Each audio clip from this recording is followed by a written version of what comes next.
Okay, so in this particular video, we're actually going to talk about DSA campaigns and how they should be used as compared to how they are used in this particular account. So this is one of the accounts that we audited fairly recently in August, and and it has around 113K in spend. The problem is about 50K of that spend is actually tied down into a DSA campaign. There is a fairly good reason as far as the client is concerned why that is. And that particular reason is they have so many categories for their e-commerce website. So basically, they have 1100 products, so that's not a lot. But the issue is they have around 300 categories, if memory serves me well. So in order to make a very robust search structure, you would have to have essentially 300 ad groups in search in order to pick up all that traffic, which is technically what you should do, but that's frankly a lot of work. So in that sense, I completely understand that the client pretty much just introduced everything into DSA, or maybe it came organically, if you will, where it came naturally, sorry, not organically, where this DSA campaign kept delivering, but that's not really how it should work. So before we touch on the solution for this, let's talk about how DSA actually work. DSA is dynamic search ads, for those who do not know, which pretty much means it's a dynamic type of campaign where Google, in this case, scans your entire website, gives it meaning, the content of the website, and then serves relevant ads to a relevant audience, which in this case makes sense because if you have 300 categories, it makes sense that you're going to have a lot of the footwork being done for you by DSA campaign because you're not going to do a lot of work. So you're not going to create 300 ad groups. So yeah, it's a potential solution, but it's also not ideal solution to say the least. Why? For several reasons. One is you relinquish control. So you give an additional degree of control to Google, which is not a good thing. Before we proceed further, let's talk about D rule.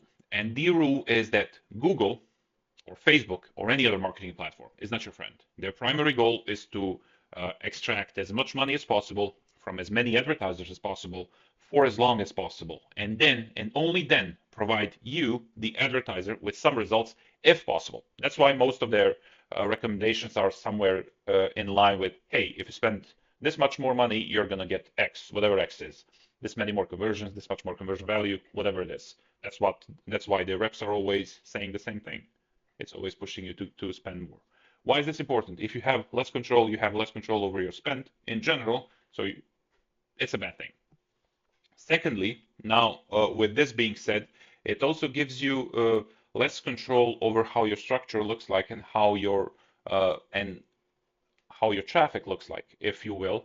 Whereas with having an additional degree of granularity, if you will definitely help.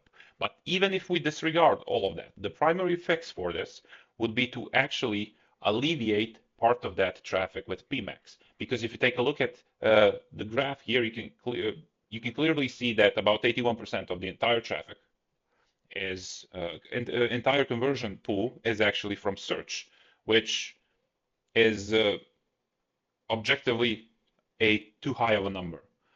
How do you fix this? Well, you introduce dynamic campaigns, but you introduce it in a form of a PMAX. Why? Because you have a much higher degree of control as opposed to dynamic search ads. And more importantly, they are going to be on average more effective because instead of utilizing only search, you are utilizing the entire inventory that Google is serving. So 5 of them, well, technically 7, but 5 of them, as far as PMAX is concerned. And within these 5 inventories, you're going to get more performance, and more importantly, you're going to get, well, no, technically, more performance is important, but you're also going to get remarketing. So in that sense, PMAX is always going to hit above its weight, if you will, and that's one of the easier solutions on how to fix this particular problem, where about 50K is being spent every month. $50,000 is being spent every month on DSA campaigns, which leaves us to the next question: how DSA should look like? Okay, I'm sorry. We'll just cut this out. Which leads me to my next question: when should you use DSA? So there are many opinions on this, but I usually use DSA as a secondary or a tertiary campaign.